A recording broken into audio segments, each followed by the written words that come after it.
Hi everyone, this is Johari. Welcome back to my channel. Diwali holidays 3 days వచ్చాయి. ఇంట్లో ఎందుకు అని చెప్పేసి చెన్నై వెళ్దాము. చెన్నైలో కోవళం దర్గా అయితే విజిట్ చేద్దామని అనుకుంటున్నాము. ఎలాగో కన్ఫర్మ్ అయింది జర్నీ.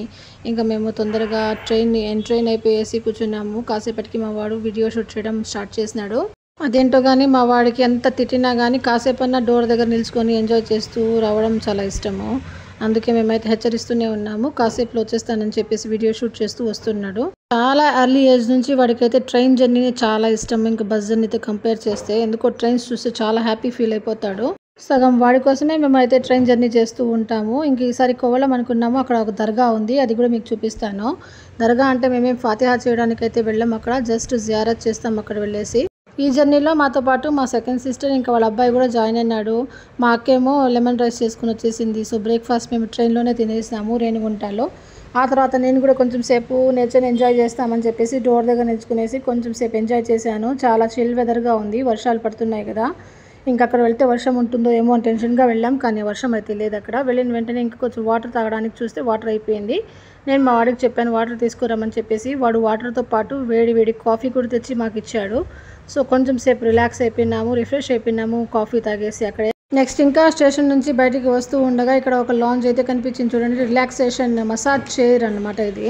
ఇక్కడ సంథింగ్ 150 100 ఎంతో పే చేస్తే ఆ రిలాక్సింగ్ చైర్ మీద కూర్చునేసి మనం రిలాక్స్ అయిపోవచ్చు అనమాట.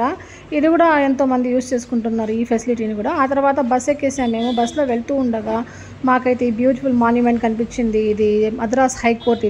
ఇది తమిళనాడు అండ్ పాండిచేరిని కవర్ చేస్తుంది అనమాట. ఇది one of the oldest high courts of India అనమాట. మొత్తం కోల్కతా, ముంబై, అలహాబాద్ అండ్ చెన్నైలో ఈ 4 హైకోర్ట్స్ వచ్చి కొలోనియల్ రూల్లో ఎస్టాబ్లిష్ అయినటివి అనమాట. ఇది మొత్తం 107 acresలో ఎస్టాబ్లిష్ అయింది. ఇది 1862లో స్టార్ట్ చేసినారు. 163 years నుంచి ఇది సర్వీసెస్ అందిస్తూ ఉంది. ఇక్కడ చూసినారంటే ఒక ఐ క్యాచీ సెట్టింగ్ అయితే ఉంది చూడండి. 2 చేతుల మధ్యలో ఒక చెట్టుని సంరక్షిస్తున్నట్టుగా అనమాట. అంటే దీపాన్ని మనం ఏ విధంగా అయితే 2 hands మధ్య సంరక్షిస్తామో ఆ విధంగా చాలా యాప్ట్ అండి. ప్రజెంట్ సినారియోలో మనము ఒక చెట్టుని దీపం లాగా చాలా జాగ్రత్తగా కాపాడుకోవాలనేసి ఇది సింబలైజ్ చేస్తూ ఉంది. ఒక దీపం మారిపోతే ఎంత అంధకారంలోకి వెళ్ళిపోతాం మనము. ఇప్పుడు ప్రజెంట్ మనము ఉండే సిచ్యువేషన్లో ఒక చెట్టు కనుక మనకి కోల్పోయినామంటే మనము అంధకారమైన ప్లానెట్లోకి వెళ్ళిపోతాం అనేది ప్రతి ఒక్కరూ క్లియర్గా అర్థం చేసుకుని చెట్లను సంరక్షించుకోవాలన్నమాట. అప్పుడే మనం హ్యాపీగా ఉండగలుగుతాం ఈ ప్లానెట్ మీద. ముఖ్యంగా ఇక్కడ ఉండే పెద్ద పెద్ద చెట్లను చూస్తూ ఉంటే నాకైతే మనసు ఆనందించిపోయిందండి. నిజమే కదా. ఇంక ఇలా చూసుకుంటూ వెళ్తూ ఉంటే ఇక్కడ జెమినీ బ్రిడ్జ్ అయితే కనిపించింది. ఇది చాలా మూవీస్లో సినిమా షూట్స్ అన్ని చేసినారు. ఈ జెమినీ బ్రిడ్జ్ దాటి కొంచెం దూరం వెళ్ళినాక మెరీనా బీచ్ వ్యూ అయితే వచ్చేసింది. ఇక్కడ అంతా మొత్తం ఫిషర్ మ్యాన్నే బోట్లో వెళ్ళి ఫిష్ తెచ్చేసి లైవ్ ఫిష్ అమ్ముతూ ఉన్నారు. నెక్స్ట్ దీన్ని దాటిన వెంటనే ఇక్కడ పబ్లిక్ వర్క్స్ డిపార్ట్మెంట్ అనే మాన్యుమెంట్ కనిపించింది. ఇది one of the oldest service departments of Tamil Nadu government. ఇందులో మెయిన్గా 2 wings ఉంటాయి. ఒకటి వచ్చి వాటర్ రిసోర్సెస్ డిపార్ట్మెంట్, ఇంకొకటి వచ్చి బిల్డింగ్ మేనేజ్మెంట్. ప్రజెంట్ దీనికి మినిస్ట్రీ ఎవరంటే తిరు ఈవి వేలు అనమాట. ఇది 153 years నుంచి దీని యొక్క సర్వీసెస్ అందిస్తూ ఉంది. ఇప్పుడు అర్థమైంది నాకు ఈ రోడ్ అంత క్లీన్గా అంత బాగా మెయింటైన్ చేస్తుండడానికి కారణం ఇదే అనమాట. పబ్లిక్ వర్క్స్ డిపార్ట్మెంటే ఈ లైన్లో ఉండడం వలన ఇంత బాగా రోడ్లు మెరుస్తున్నాయి అనేసి అర్థమైంది. ఇంకొక విషయం నాకు నచ్చింది ఏంటంటే పెద్ద పెద్ద చెట్లు ఉన్నాయి ఇక్కడ. ఆ ఉద్దేశంలో ఉండే చెట్లను నరికేసి కన్స్ట్రక్షన్స్ చేయడం డెవలప్మెంట్ కాదు. ఉండే చెట్లను సంరక్షించుకుంటూ ఇంకా చెట్లను డెవలప్ చేసుకోవడమే అసలైన అభివృద్ధి అని నేను అంటాను. ఇంకా ఇదే రోడ్లో ఎన్నో కాలేజెస్, యూనివర్సిటీస్ కూడా కనిపించినాయి. ముఖ్యంగా ఇక్కడ చూస్తే వివేకానంద కల్చరల్ సెంటర్ అనేది ఒకటి కనిపించింది. ఇది 2014లో స్టార్ట్ అయింది. ఇది జాబ్ ఓరియంటెడ్ ప్రోగ్రామ్స్ని ఆఫర్ చేస్తుంది. అన్ప్రివిలైజ్డ్ యూత్లో ఉండే స్కిల్స్ని అంతా బాగా డెవలప్ చేసి వాళ్ళని ఎంపవర్ చేస్తుంది. మెయిన్గా ట్రెడిషనల్ ఆర్ట్స్లో కోర్సెస్ అందిస్తూ ఉంటుంది. ఇంకా కొన్ని వెల్నెస్ ప్రోగ్రామ్స్ కూడా ఇది కండక్ట్ చేస్తూ ఉంటుంది. ఇంకా ఇదేమో వివేకానంద హెరిటేజ్ మ్యూజియము.